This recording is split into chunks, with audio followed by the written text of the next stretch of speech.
Assalamualaikum warahmatullahi wabarakatuh. Di sini saya Vikanti Purstari akan membahas mengenai keanekaragaman zooplankton di suatu perairan.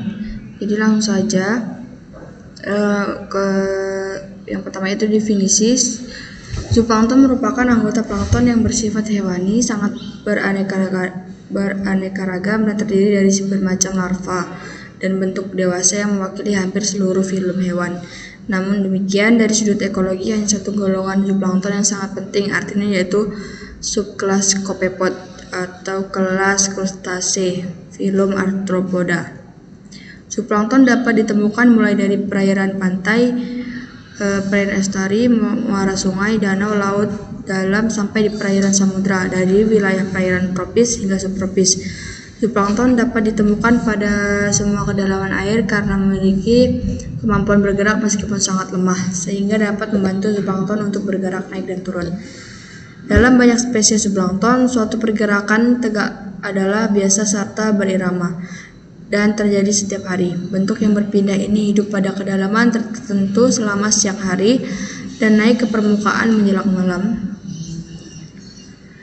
serta tenggelam kembali ke dalam pada pagi hari. Ini menurut Michael tahun 1994 halaman 209. Untuk penggolongan zooplankton sendiri, yaitu ukuran zooplankton berkisar 0,2 sampai 2 mm.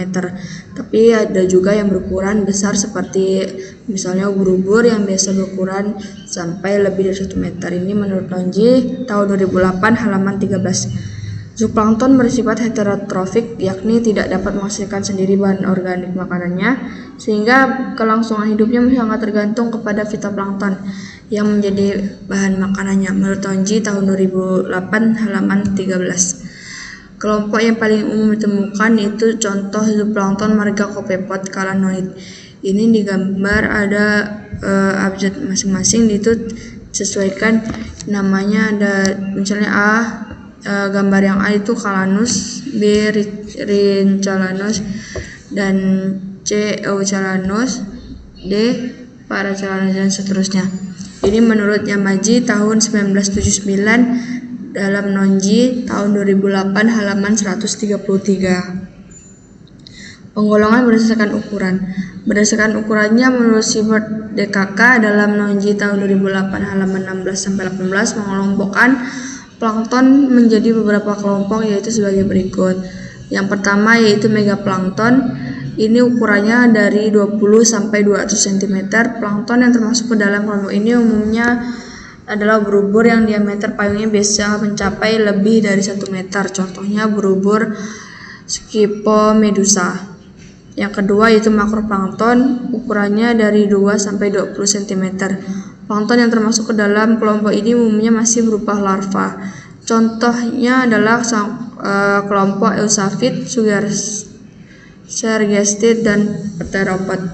Yang ketiga mesoplankton, ukuran dari 0,2 sampai 20 mm. Sebagian besar zooplankton berada dalam kelompok ini seperti Copepod, Amphipod, Ostracod, dan Cateochnid. Selain itu, beberapa fitoplankton yang berukuran besar juga masuk ke dalam kelompok ini seperti Nauticula. Mikroplankton yang keempat itu mikroplankton, ukurannya dari 20 sampai 200 mikrometer. Plankton yang termasuk ke dalam kelompok ini umumnya adalah fitoplankton seperti diatom dan dinoflageat. 5 yaitu nanoplankton, yang ukurannya yaitu 2 sampai 20 mikrometer. Kelompok plankton yang termasuk ke dalam kelompok ini adalah Coccolithophoriid dan berbagai mikroflageat. Yang keenam yaitu Phycoplankton, ukuran dari 0,2 sampai 2 mikrometer. Plankton yang termasuk ke dalam kelompok ini umumnya adalah bakteri, termasuk cyanobacteria seperti Synechococcus. Yang terakhir yaitu femtoplankton, ukurannya kurang dari 0,2 mikrometer. Plankton yang termasuk ke dalam kelompok ini adalah kelompok phyroplankton atau virus laut, yaitu marine virus. Oke, itu saja yang dapat saya sampaikan mengenai keanekaragaman zooplankton. Jadi saya di sini yang selanjutnya itu izin menjawab untuk mengenai apa perbedaan dan persamaan ubur-ubur dan ketenover. Ubur-ubur dan ketenover adalah dua jenis hewan yang laut yang berbeda, yaitu persamaan mereka terletak pada lingkungan hidup mereka di laut. Ubur-ubur adalah hewan lunak yang berbentuk payung dengan tentakel, sementara ketenover atau biasa disebut salvas memiliki tubuh transparan dan sekelompok bulu getar untuk bergerak. Meskipun keduanya termasuk ke dalam hewan gelatin, perbedaan utama mereka adalah struktur tubuh dan cara mereka bergerak di dalam air. Itu saja yang dapat saya sampaikan mengenai keanekaragaman zooplankton dan apa perbedaan persamaan ubur-ubur dan ketenover. Cukup sekian dari saya, Fikanti. Mohon maaf jika ada salah dalam menjelaskan. Wassalamualaikum warahmatullahi wabarakatuh.